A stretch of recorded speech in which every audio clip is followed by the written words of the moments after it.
O primeiro tiro não veio do salão nem do deserto aberto.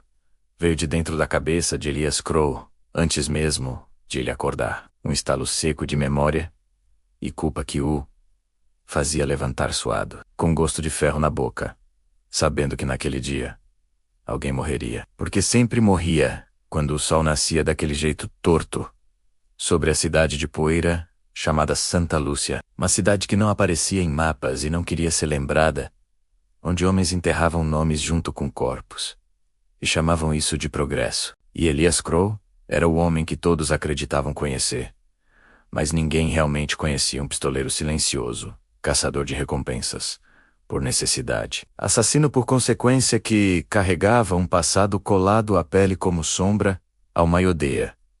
E naquela manhã, ele sentiu algo diferente, como se o deserto tivesse prendido a respiração, como se os corvos nos telhados soubessem de algo que ele ainda não sabia. Ele se levantou, colocou o coldre gasto, passou os dedos pela cicatriz no abdômen, que nunca fechava por completo, e saiu para a rua antes que a cidade acordasse, porque monstros preferem agir antes das testemunhas, e Santa Lúcia estava cheia deles. O xerife era um deles. O padre era outro. O dono do salão colecionava mais almas do que garrafas. E Elias fingia não ver. Fingia que só matava homens maus por dinheiro. Fingia que havia uma linha clara entre justiça e assassinato. Mas essa linha tinha sido apagada há anos. No dia em que ele matou o homem errado, numa cidade parecida demais com aquela, uma cidade onde uma criança o observou com olhos secos enquanto o sangue escorria pela lama, e aqueles olhos nunca o deixaram por isso. Quando o sino da igreja tocou cedo demais, ele soube que não era chamado para oração. Era um aviso corpus.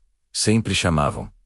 Primeiro, ele caminhou até a praça central e encontrou o velho Mateu pendurado na árvore torta, língua roxa, olhos arregalados, pés ainda balançando como se quisessem fugir. E ninguém estava por perto, porque Santa Lúcia aprendia rápido quando não olhar. Elias aproximou-se, viu a marca estranha no pescoço. Não era corda comum, era arame fino. Trabalho cuidadoso, alguém que gostava de sentir o momento exato em que a vida ia embora. E isso não combinava com linchamento, combinava com mensagem. E mensagens tinham destinatário. Ele olhou em volta e sentiu o olhar do xerife Grant Ralloway, vindo da varanda do escritório. Um sorriso curto, ensaiado. O tipo de sorriso que diz mais do que palavras. E naquele instante, Elias entendeu que não estava ali para caçar ninguém. Estava ali para ser caçado. Porque Mateu não era apenas um velho bêbado. Era o único homem vivo que sabia o que realmente aconteceu 10 anos antes, no massacre do Rio Seco. O evento que transformou Holloway em herói, o padre em santo e Elias em mercenário errante. Um massacre que não foi confronto, foi execução. E Mateu tinha falado demais na noite anterior. Elias soube porque o velho o procurara bêbado, chorando, dizendo que o passado estava voltando, que alguém andava perguntando nomes. E Elias tinha feito o que sempre fazia, ignorou, porque ignorar era sobreviver. Mas agora o corpo balançando dizia que o passado não aceitava mais silêncio. O xerife desceu, fingiu indignação. Falou de justiça. Prometeu investigação. E enquanto falava, seus olhos diziam para Elias sair da cidade e desaparecer. Mas Elias não podia, porque fugir sempre levava ao mesmo lugar. Mais morte, mais fantasmas. Então ele ficou, e isso selou o destino de Santa Lúcia. Porque quando Elias Crow decidia ficar, alguém sempre sangrava. Ele passou o dia andando, ouvindo sussurros, sentindo portas se fecharem. Ninguém queria falar, mas o medo falava alto. À noite ele entrou no salão. O piano tocava desafinado. As garotas sorriam por hábito. O dono, Victor Crane, limpava o balcão como quem apaga vestígios. E Elias pediu uísque, forte, porque precisava entorpecer a consciência. E foi ali que ele viu a mulher de vestido preto, sentada sozinha. Chapéu baixo, revólver pequeno na mesa. Ela não bebia. Observava.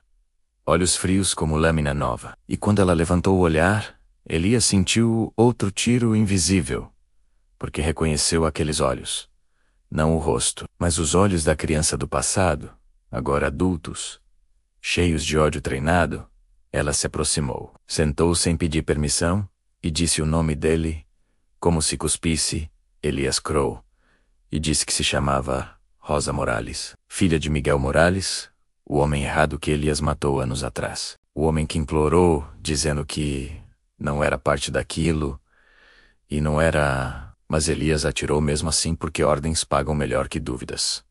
Rosa disse que não veio matá-lo. Ainda veio ver se ele lembrava. E Elias lembrava de tudo, cada grito, cada corpo, cada mentira. Contada depois, Rosa disse que alguém estava limpando testemunhas, que Mateu foi o primeiro, que o próximo seria o padre, e que no final, o xerife cairia como mártir, se fosse conveniente. E que por trás de tudo estava um nome novo e antigo, ao mesmo tempo, Silas Boone, um assassino que gostava de arame, um homem que Holloway trouxe para resolver problemas que não podiam mais ser resolvidos com discursos. Elias conhecia o nome. Já tinha visto o trabalho Boone. Não matava rápido. Ele escrevia com corpos. E Rosa queria vingança, não justiça.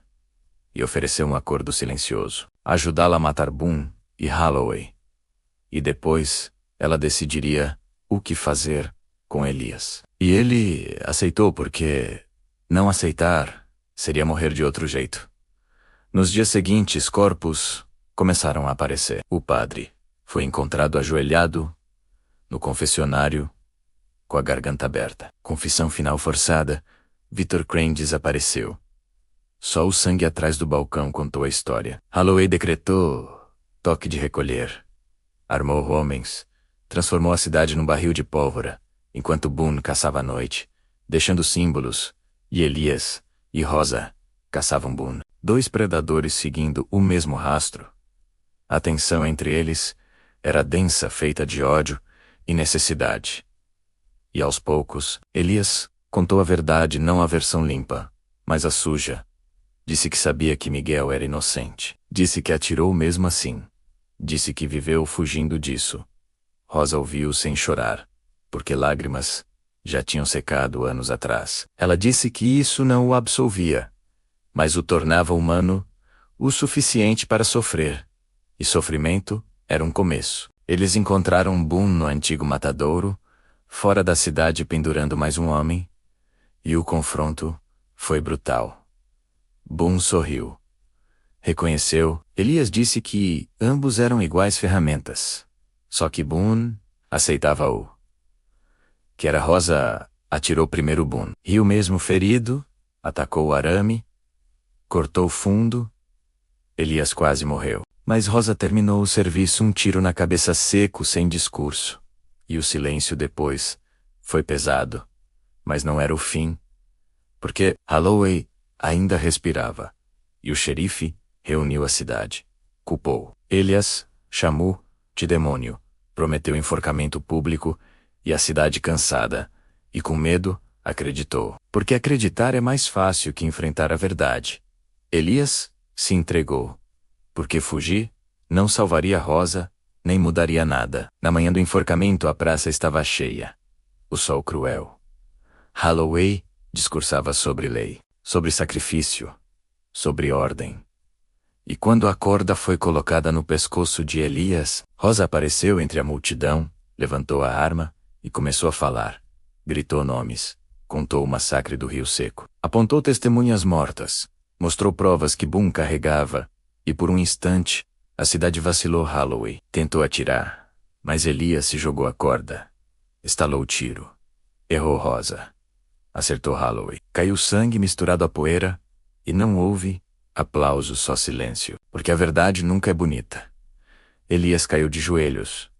A corda tinha cedido não por sorte, mas porque alguém a cortara antes. Rosa precavida.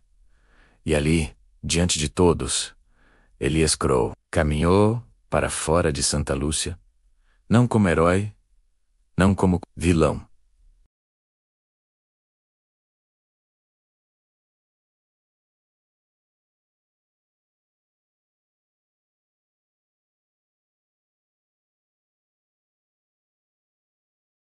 E Santa Lúcia continuou existindo, mais cautelosa, mais assombrada, porque no Velho Oeste o verdadeiro terror não é o assassino que puxa o gatilho, é a cidade inteira que aceita o disparo como necessário.